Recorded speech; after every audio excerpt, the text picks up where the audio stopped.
Trevor focuses, fires, and hits his target. He's got the lasso on. But the danger mounts. At any moment, the shark's sharp teeth could shred the line. Even worse, the animal's now attempting to swim away. If Trevor holds on, the shark could drag him deep into open ocean. Trevor's only hope is to gain more leverage and turn the dying shark back towards the boat. He hovers directly overhead, getting closer and closer. Any shark in a fight response where it's got a rope around it, it can be dangerous. And we've got to get close enough to this animal where we're hugging it almost. Up close, Trevor assesses the damage. The 1+ meter fishing gaff is deeply embedded in the shark's throat.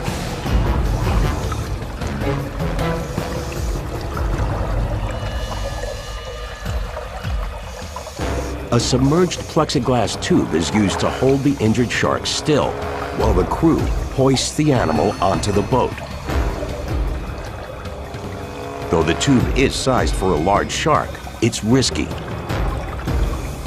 If the contraption fits too tightly, it could push the swallowed fishing gaff even further down the shark's throat.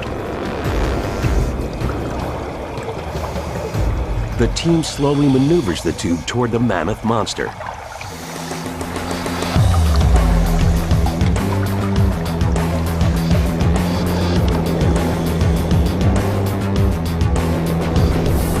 To prevent a lethal rupture, Trevor needs to stabilize the thrashing animal immediately.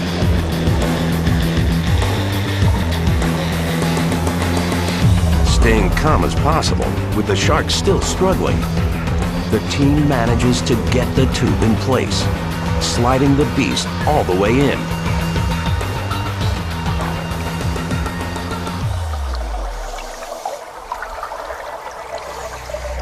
But as feared, the gaff moves deeper into the shark's throat.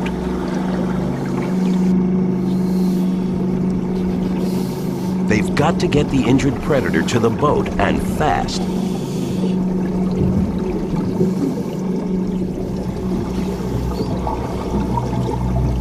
As everyone holds their breath, a special winch shoulders the precious cargo into a waiting tank on board. In the boat at last, speed is critical. The gaff has to come out. First, to sedate the shark, the team uses a deceptively simple strategy, flipping the animal over.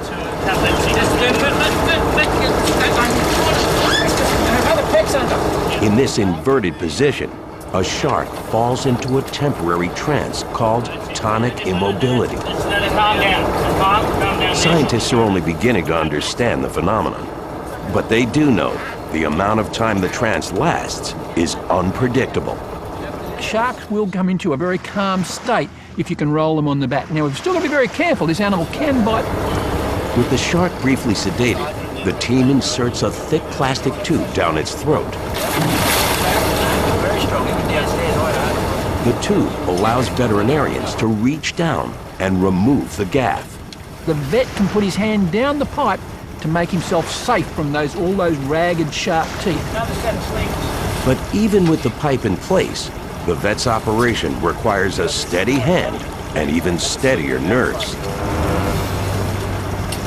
Suddenly, something goes wrong. Mid-procedure, the vet tries to loosen the gaff from outside the protective tubing. That tube came out of the shark's mouth. It's going to, literally tear the skin and deep into that vet's arms. Take it out of there. For nearly an hour, the painstaking operation continues as the vet struggles to unhook the gaff and safely remove it.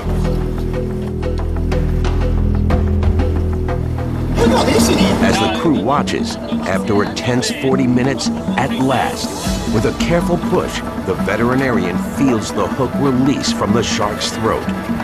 Guiding the gaff pole up and out, He's done it. Well done. Hey. Well done, guys. You know, I asked him, I said, Dave, that was absolutely fantastic. And he said, well, failure was not an option. Well done. But the mission isn't over yet.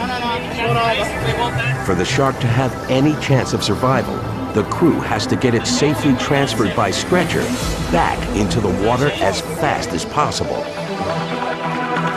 Before releasing the 3-meter whopper, the team tags it and quickly administers antibiotics to prevent any wound infection. They then move the beast into position at the side of the boat and carefully lower it down. After about 15 minutes, we could see that the animal got its colour back and it was starting to swim in a very normal manner. So we knew at that time that we've been successful. Well done. Hey. You know, 1,000,001 chance to even start this thing, and it's all gone exceptionally well, and we're pretty happy with that. To this day, no one knows how the gaff got lodged in the shark's throat. But regardless of the cause, Trevor and his crew's mission to rescue this remarkable animal is a testament to the importance of human intervention to help save threatened species from extinction. Kilometers, thousands of miles away, another extraordinary angler risks his life for the thrill of battle. The Seychelles Atolls, Indian Ocean, February 5th, 2006. International fishing adventurer and intrepid fly fishing guide Peter McLeod will go anywhere to catch whoppers. Remote locations mean big fish and the most extreme catches. It's pristine wilderness environment. You get that kind of environment, then the fishing's going to be off the clock. Peter's come to the Seychelles for one reason: to land one of the area's most notorious undersea adventure angling opponents, the giant trevally. There's something just primevally aggressive and rather, insane about giant trevally. In a world of whopper fish, giant trevallies, GTs for short, are like hit-and-run hunters, striking with brutal precision and speed. Their stalking style? Bite first, ask questions later. When trevally are feeding, they hit hard, they hit fast, prey just flies out of the water. With few competitors and even fewer natural enemies, GTs can grow big as bathtubs, over 1.5 meters long, weighing more than 70 kilograms. Muscle-bound brutes built with thick shoulders, blunt heads, and heavy torsos, these giants strike at any potential prey. Trevally just run things down. They don't care if the prey sees them a mile off, they just blast into them. Despite their bulk, a crescent-shaped caudal fin rockets them through the water with power and agility. Trevallies have that big curved tail, which helps them accelerate really quickly. And for adventure anglers like Peter McLeod, it all adds up to one of the toughest fighting fish on the planet. It's known as the bulldog of the ocean.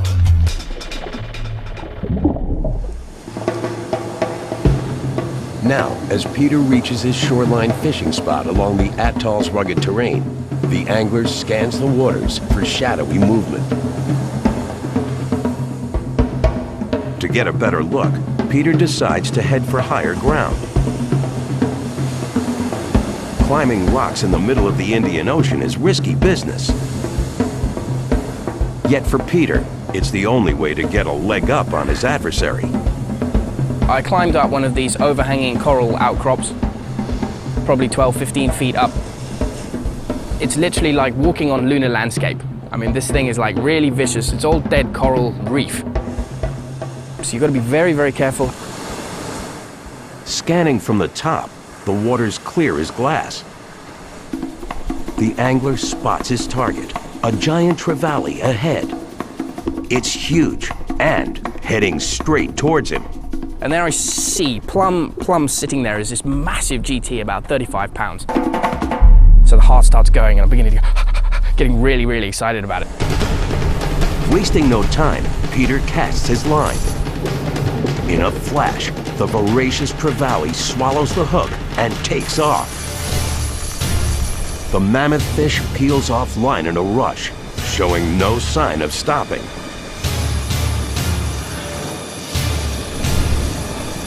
And it's like being attached to a bus.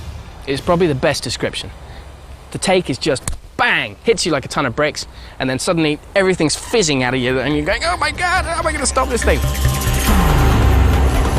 As more line strips out, Peter's increasingly alarmed.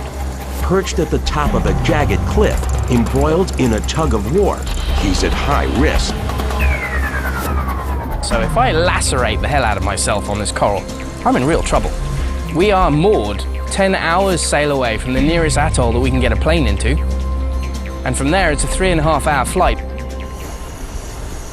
To save the catch, the extreme angler decides he has only one option: jump. I'm thinking, I'm gonna have to get down there so I can put some side strain on this fish. I'm gonna have to get from here down to there very, very quickly. With no idea what's in the water beneath him, Peter grabs hold of his fly rod as tight as he can and leaps off the cliff.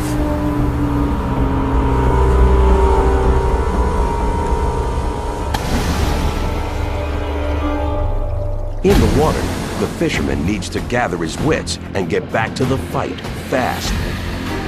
The trevally continues to strip off line from the reel. It's like spinning like a propeller. Absolutely going mental. This fish is howling out. And Peter's fighting another risk. The hook could slip free. Committed to catch and release, he only uses hooks with the barbs removed. A growing practice among conservation-minded anglers, barbless hooks come out cleanly for a safe release. But they can also get loose during a fight. So as soon as you have any form of lack of tension, then the hook will just drop out and the fish is gone. With this once-in-a-lifetime catch, losing the hook now would be devastating. To maintain as much tension as possible on the line, Peter struggles to get to solid ground. I mean, it's hard work. You're grunting. You're like, "Ugh." Your back's beginning to go and you're thinking, oh Christ, this isn't fun anymore. As he manages to reel the tiring fish almost close enough to touch, Peter reaches out to its tail. With a final pull on his fly rod, at last Peter brings the monster to him. He's got his prized fish in hand. Up close, it's a trophy GT. At 90 centimeters long, 76 centimeters around, and weighing roughly 18 kilos, it's not the biggest GT Peter's ever caught, but it's one of the most extreme catches he's ever risked.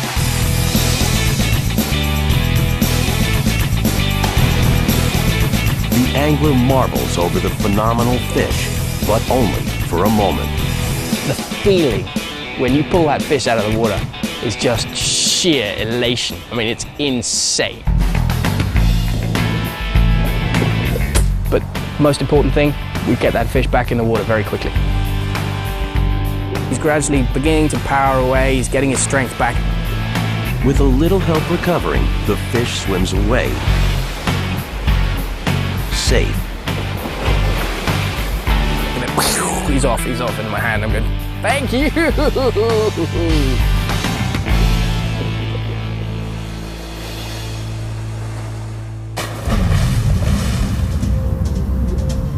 Around the world, when extreme fishermen push the sport to its deadly limit, they take on the ocean's ultimate opponents. And in daredevil battles of angler versus beast, these monster predators are like stealth assassins.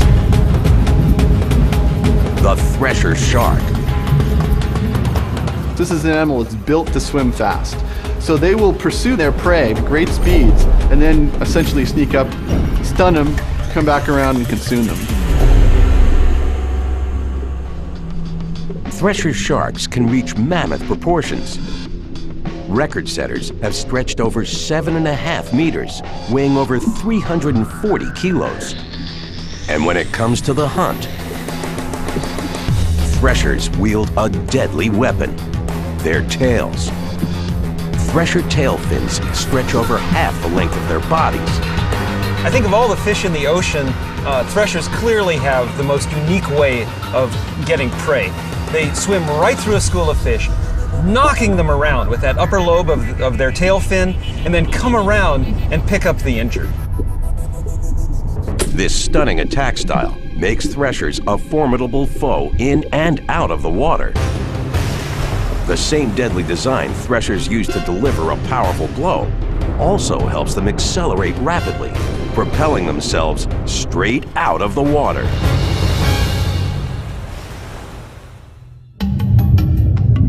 Any angler tough enough to tangle with a thresher knows they're in for a fight with some scary surprises. Add a surfboard into the mix, and it's fishing at its most extreme.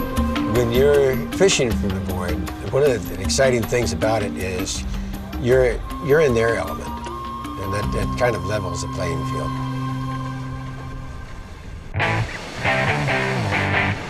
La Jolla, California, July 7th, 1998.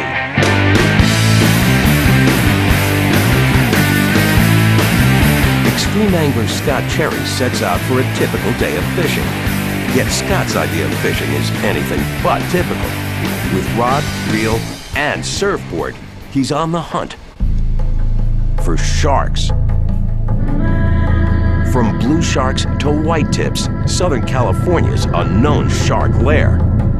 You get into a battle with one of these things, if you don't know what you're doing, you've got your life on the line. You can really get yourself in trouble. Though dangerous, catches usually stretch only a few meters, weighing just a few dozen kilos.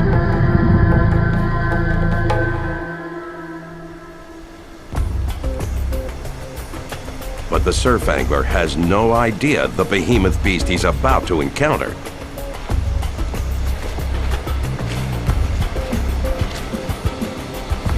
Paddling out to his favorite fishing spot, Scott casts and sets his line to troll from the back of his board. Suddenly, the angler sees something in the distance. Looking closely, he spots a fin.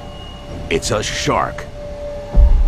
I was doing that slow troll with the live bait and dragging that bucket of chum, and I looked off to my left and I saw this beast screaming along the surface for about 50 yards and then dove, and he disappeared, and just a few moments later I hooked up.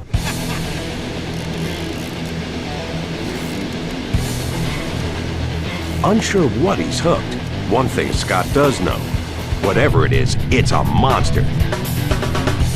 It's pulling hard and fast. As Scott struggles to stay in control, his strategy is daring. Hang on and take a wild ride. You just get this jolt of energy. It's pure adrenaline.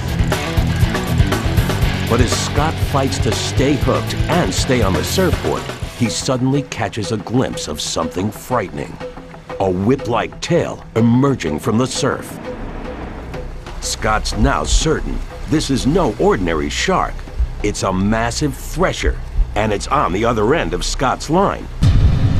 He's hooked a raging beast. Scott tries to hang on, pulling back to set the hook, but the thresher drags him across the water like a torpedo. We just took off. I think at one point we had to be doing 10 knots. I knew this was a big beast. Yet the thrill soon turns to fear. The thresher is pulling Scott and his board over 8 kilometers out into open ocean. In these shark-infested waters, the thresher's showing no signs of slowing down. Scott must take control before he's dragged out too far to make it back to shore. Yet stopping a fish in its tracks and turning it around from a surfboard requires tremendous strength from muscles already exhausted from battle.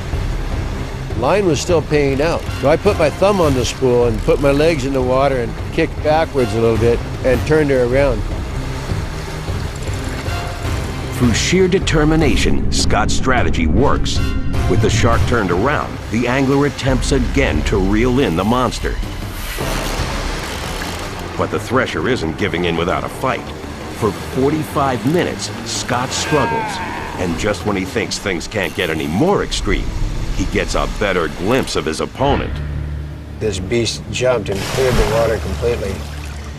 And at that point, I knew that I had a big battle on my hands. Incredibly, the epic combat rages for 3.5 hours.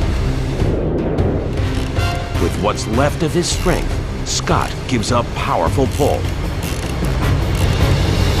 This time, he's got it. The shark comes to the surface, caught. It's truly huge, nearly the length of the surfboard. Scott believes in fishing sustainably for food, but somehow he's got to haul this massive beast miles back to shore. And the catch is about to take a turn for the terrifying. Hefting the shark onto the board, Scott's careful to keep from tipping over. As he begins to paddle back, something brushes against him. It's another shark. Felt something hit my leg, felt like a bat hit my leg. I just threw, ow! I looked down, and there was a shark, just absolute frenzy. Bull sharks, tiger sharks, and gargantuan great whites all call the southern coast of California home. Scott can only guess who's hunting him and his catch.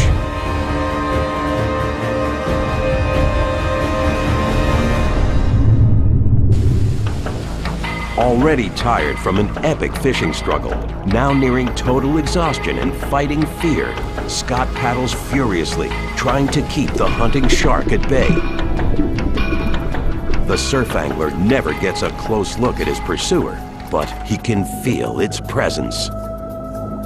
At that point, I was really moving on that board. An incredible 3.5 hours after he set out, paddling back through shark-infested waters, Scott makes it to shore. Alive, unhurt, with his mammoth catch intact. We brought it up on the beach and laid it down across my surfboard. It was almost the length of my 12-foot surfboard. The whopper measures 3.3 meters long and weighs 63.5 kilos. It's believed to be the largest fish ever caught from a surfboard. An incredible victory for a truly extreme angler. It's taking everything that you've got. It's taken a lot of time, and it's when you finally catch the thing and you secured it, it makes you feel like f***ing Tarzan.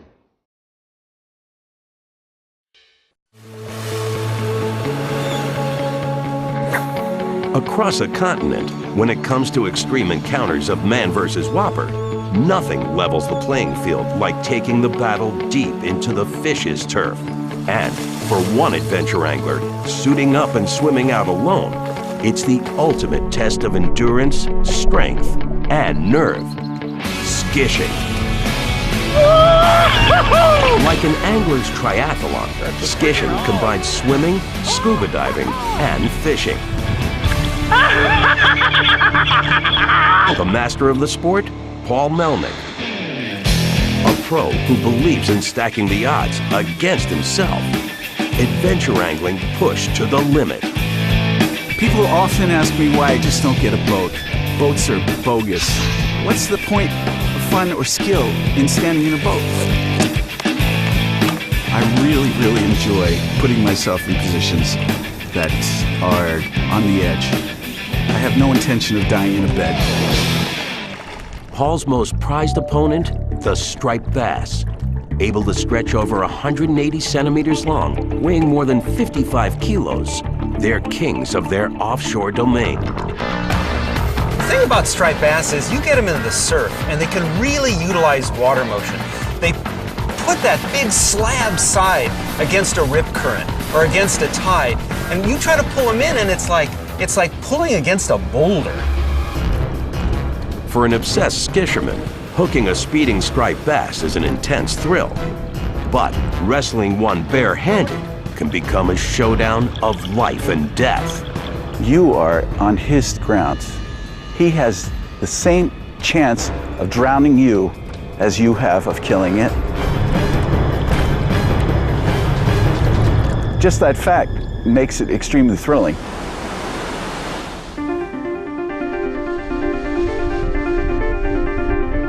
Montauk, Long Island, New York, September 15th, 2005. This historic fishing town is a mecca for anglers trying to land big bass. Long Island bass fishing is a traditional sport. Until Paul Melnick enters the game. While other anglers line up along the coast, Paul's in a wetsuit. To catch big offshore bass, Paul swims past the breakers toward a rocky outcrop. Just over 90 meters out, perched on the jagged rocks, Paul likes the vantage point. But experience has taught him, out here, he's got to be extremely careful. Crashing in the surf and hitting your face on a rock, bad thing. Being grabbed by a riptide, hauled down the beach, off into the distance, bad thing. Fog is a really bad thing. I've gotten caught in the fog. You cramp up because of the exertion of fighting the fish. You can drown, obviously. Drowning is the #1 bad thing. Casting into the turbulent waters, Paul knows choppy surf is exactly where bass like to hunt.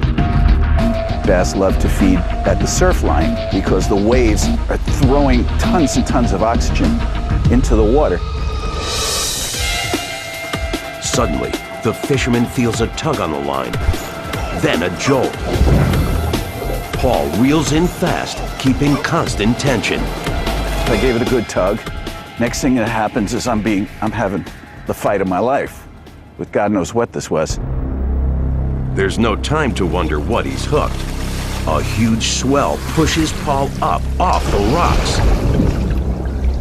The fighting fish takes over, dragging the angler into open water.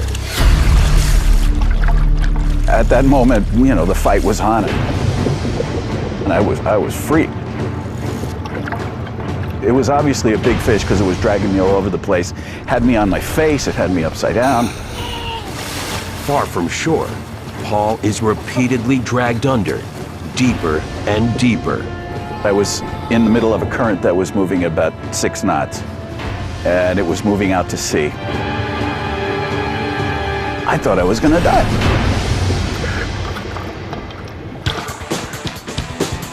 Forcing himself not to panic, refusing to lose the catch, Paul leans back and tries to use his opponent's powerful pull to his advantage. I figured out that if you sit in a semi-prone position and kicked, you could fight back on the fish. Instinct and experience tell Paul he's battling a whopper striped bass. No matter how fast he reels, the fish won't quit. Every time the angler thinks he's got it beat, the fish takes off again for deeper water. Striped bass are a very strong animal. The fact that they pull you all over the ocean is testimony to that. It fought like a trooper, like a linebacker. But Paul's just as determined. Treading water, kicking forcefully as he can, he begins to inch the fish closer and closer towards him.